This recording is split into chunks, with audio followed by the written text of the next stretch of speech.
Hello and welcome to your daily love reading for Friday. Fabulous Friday. My name's Liz and this is Guided by Angels. And I'm going to bring in the beautiful Work Your Light Oracle cards today by Rebecca Campbell. So we're going to connect with this deck and see what you need to know. And if you would like a personal reading with me, you can reach out to me at guidedbyangelsxo@gmail.com.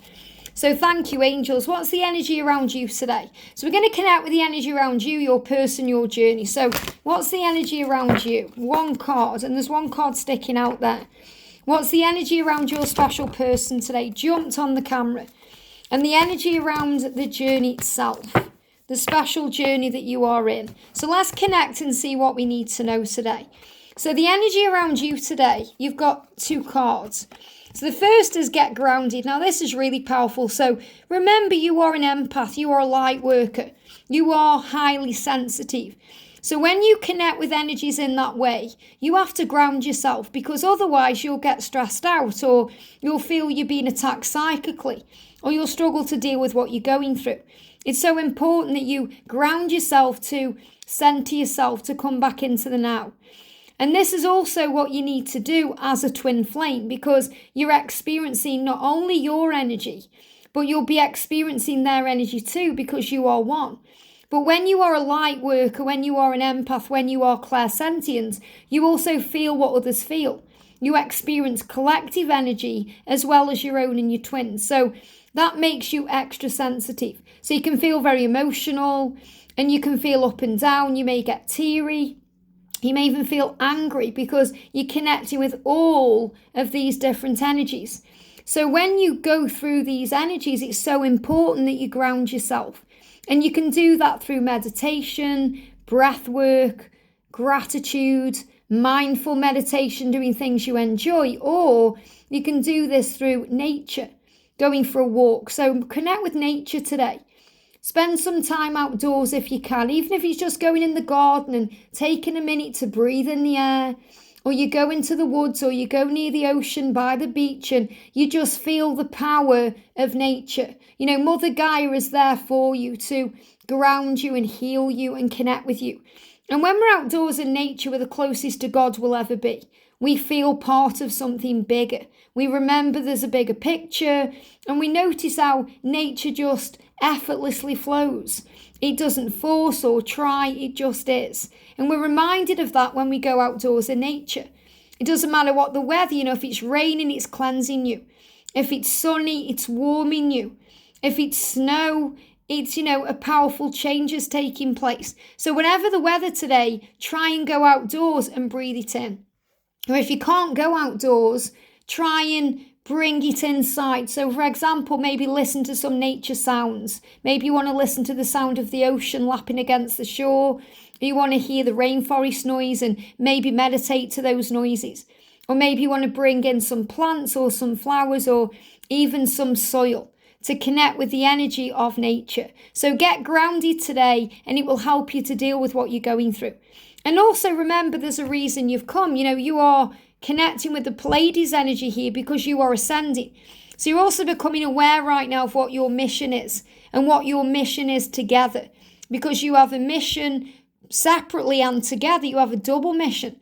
You may have a mission to channel what's on your mind, but that will also help others. That's a double mission, because you're helping yourself and humanity.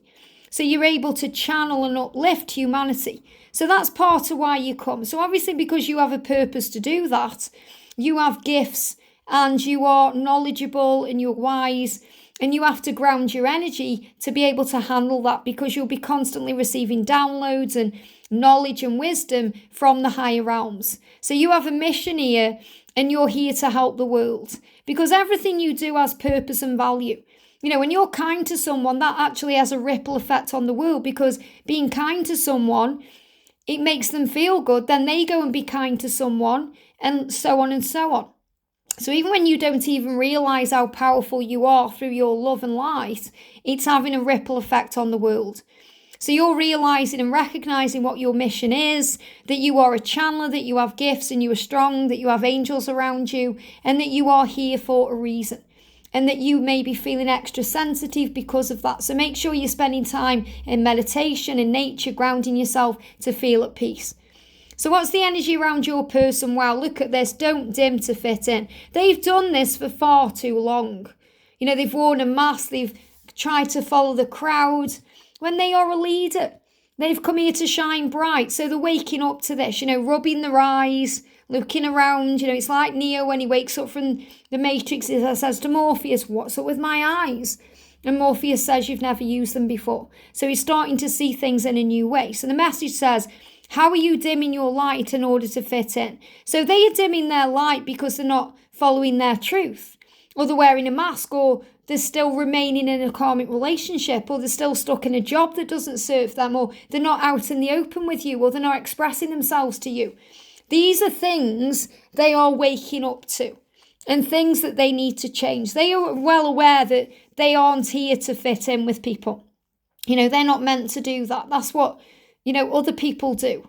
You know, as a light worker, as an empath, as a twin flame, we have missions to change the life of others, to help humanity, to uplift humanity, to be the change. That's why we come. That's why we choose to come and go through the things we go through, because nobody said it would be easy, this life, but it is worth it. It's so rewarding when we help others, when we focus on service, and they are recognizing this is what they need to do. They don't want to fit in anymore. They want to stand out. They want to lead. They were born to do that. They are a leader of light, a pioneer of truth, a warrior of love. That's why they're here.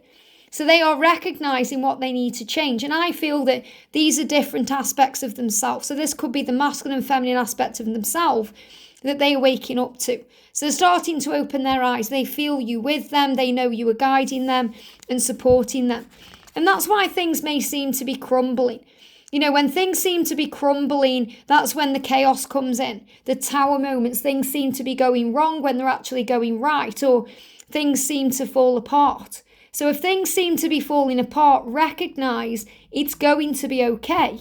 Sometimes we cling on to things that are trying to leave our life because of fear. You know, we're holding on to that job that doesn't serve us, or that friendship that makes us feel bad, or, you know, that situation because we've always done it, and we're holding on when we're being guided to let go. You know, this reminds me of, you know, one of my friends and a great guru, Gary Markwick. He wrote a book about, you know, the law of attraction. I think it's called Now It Begins. And there's a story in there about these snails on the edge of, you know, kind of this precipice, like the end of a riverbed, and they know that they've got to jump into the water to start again. And you know, one of them is very afraid because he doesn't want to leave behind what he has. He's very afraid because he doesn't know what will happen when he jumps into that water. He doesn't know what's next, and he's thinking, I don't want to leave this behind. I'm scared, I'm afraid. But eventually he goes in there and he thinks he's drowning. He feels like he can't breathe in there, and he doesn't know what's going on, and everything's overwhelming. And then he comes up to the surface and he breathes in the air, and the river takes him where he ends up, and he ends up somewhere new, and he meets wonderful new friends, and he has a wonderful life. And that's what we have to do. We just have to be brave enough and courageous enough to let go and take that jump. So what are you clinging on to in your life? What do you need to let go of? And that could just be fear. Fear of them not coming to you, or fear of the future, or the uncertainty of it. So you may just be afraid of letting go. So have faith in your journey. And obviously they are clinging on to things that they need to release, but the doors are opening, the change is happening. You know, this wood dragon came in 2024 and said, enough's enough. You know, you've been through immense shifts and changes since 2020. You've been through a pandemic, you've been through lockdowns, restrictions, and that should have woke you up. This is what the wood dragon is saying, but it may not have done. You may have remained stuck in cycles and situations that did not serve you, that you were meant to leave back then. So we sent in the ox, and we sent in the tiger, and we sent in the water rabbit, and you're still clinging on. Well, now I'm here. You can't. So the wood dragon is blasting these things out of the way and creating the change. And remember, you know, what triggers you heals you. So if you feel you were triggered by something or someone, or you feel your person is triggered by you or the situation they're in, that is a mirror. You know, we are mirrors to everyone we meet because we open doors for them to recognize parts of themselves through us. So, for example, this isn't always just connected with your person. Maybe you've triggered someone at work or you've angered someone in some way. And you're thinking, what did I do? All you did was made them aware of something within them that they need to alter or change. And you created that shift because you are an empath and a light worker and a leader. So who or what is triggering you? So think about that today. Think, right, is this situation triggering me? Is this person triggering me? Or is this karmic relationship triggering me? Is my job triggering? What's annoying me right now and why? So you're able then to look at it in a higher way, because what triggers us heals us, because it allows us to address it head on and to look within for the answers and to realize that it's there to grow our soul and bring in required change. And you and your twin flame are mirrors of each other. When you look into the mirror, you'll see them staring back at you.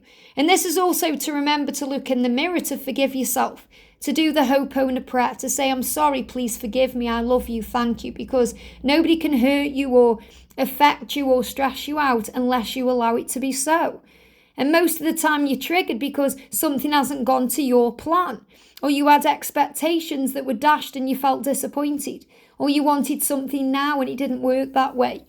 So you have to forgive yourself for feeling that way, for allowing yourself to feel hurt, for allowing yourself to be vulnerable. Forgive yourself. So look in the mirror today and smile at yourself and say, I'm so sorry. Really see your inner child staring at you. I'm so sorry. I love you. Please forgive me. Thank you. So you're saying thank you to yourself for being there for yourself. And also you can look in the mirror and see your person and say, I'm sorry. I'm sorry that I blamed you and hurt you by blaming you, even if that was just energetically. I do love you. I hope you can forgive me because I forgive you. Thank you. So you're also thanking them for being a part of your life. And these are all things we can do energetically, which heal the connection and move it forward and create the way, because that's what's happening right now. The way is being created. So get grounded today and focus on your truth. Meditate, maybe connect with them in the higher realms today, or connect with your angels and your guides and feel at ease. And when I'm actually connected within this card as well, and I have to say what they're showing me, and I feel someone may be highly connected with the singer Prince. Okay, so you may love Prince's music, or you may be connecting with him in some way on the other realms, because I'm really connecting with that in that card. I can see Prince's face in that card, and that's really jumping out there. So if anyone is connected with Prince, if they are a guide to you, or you're connected with Prince in some other way, or the music inspires you, that's also something you need to know. And that's another reason as well, you can get grounded by listening to music. Not everyone is going to ground the same way. I ground myself by going to my local coffee shop and having a hot chocolate and sitting there and watching the world go by for 20 minutes. That's my meditation now. That's the way I ground myself. It's mindful for me.